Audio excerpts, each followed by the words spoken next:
नमस्कार दोस्तों, स्वागत है आपका हमारे चैनल पर।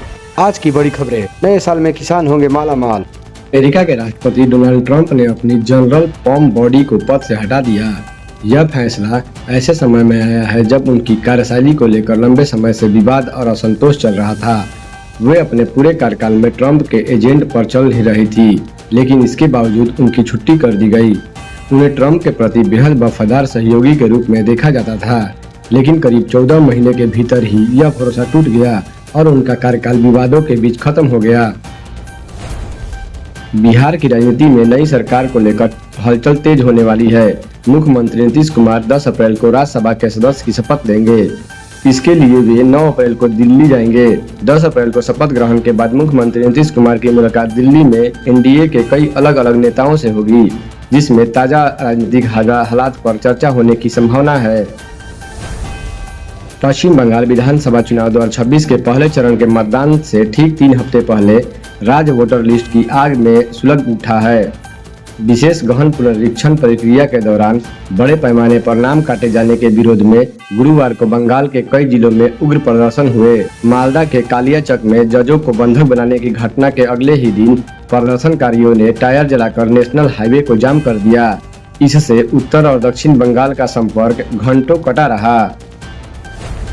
पश्चिम बंगाल विधानसभा चुनाव 2026 से पहले केंद्रीय गृह मंत्री अमित शाह ने कोलकाता के भवानीपुर में शुभेंदु अधिकारी के पक्ष में रैली की। उनकी रैली काली घाट के पास पहुंचते ही तुलमुल कांग्रेस के कार्यकर्ताओं और समर्थक सड़क किनारे जमा हो गए।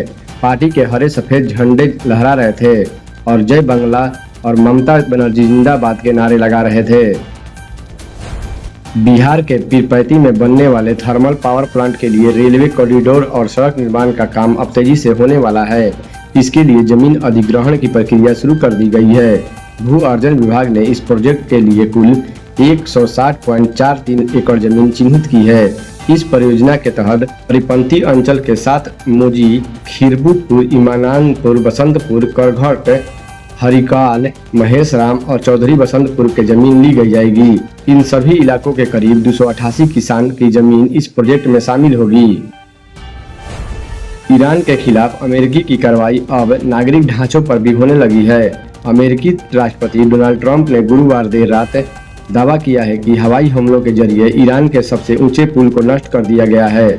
यह 136 मीटर ऊंचा और $400 मिलियन की लागत से बना B1 सस्पेंशन ब्रिज था, जो तेहरान और कर्जा के बीच स्थित था। इसके चलते आसपास के इलाके में भारी जनहानि हुई।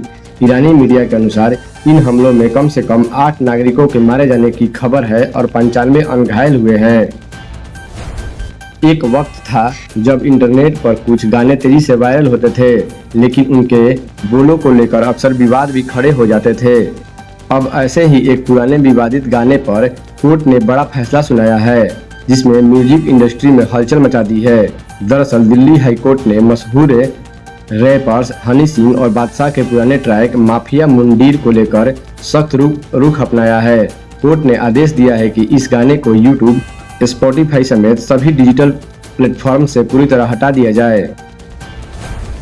अमेरिका की डोनाल्ड ट्रंप सरकार इन दिनों धड़ाधड़ रिफल हो रही है।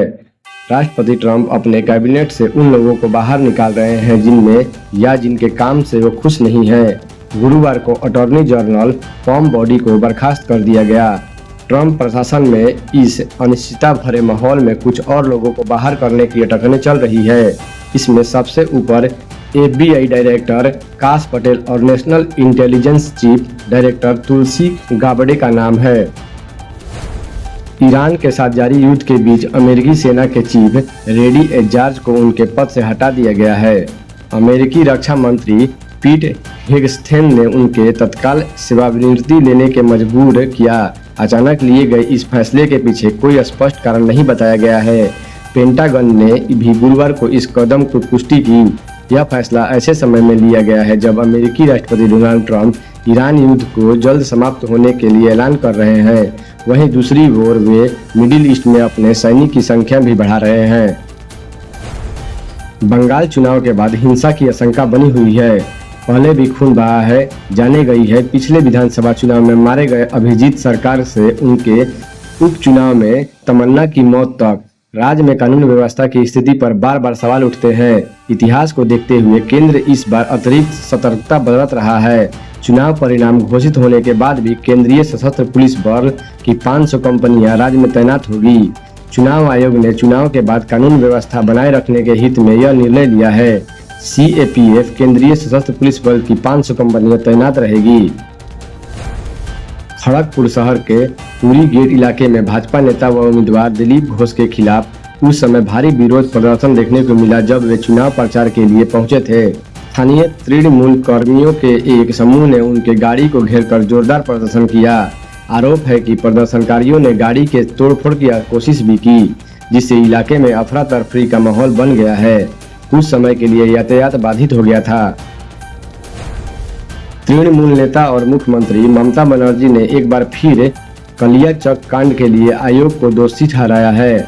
हरियर रामपुर में हुई एक चुनावी सभा में उन्होंने फिर से दोहराया है कि प्रशासन अब उनके हाथों में नहीं है, लेकिन फिर भी कालियाचक कांड में राज्य सरकार सक्रिय भूमिका निभा रही है। उन्होंने कहा है कि NIA के मालदा पहुंचने से पहले ही CID ने कालियाचक कांड में MIA नेता को गिरफ्तार कर लिया। इस मुद्दे को उठाते हुए ममता ने कहा, हमारा CID ने मालदा में NIA के पहुंचने से पहले ही आरोपियों की पकड़ लिया।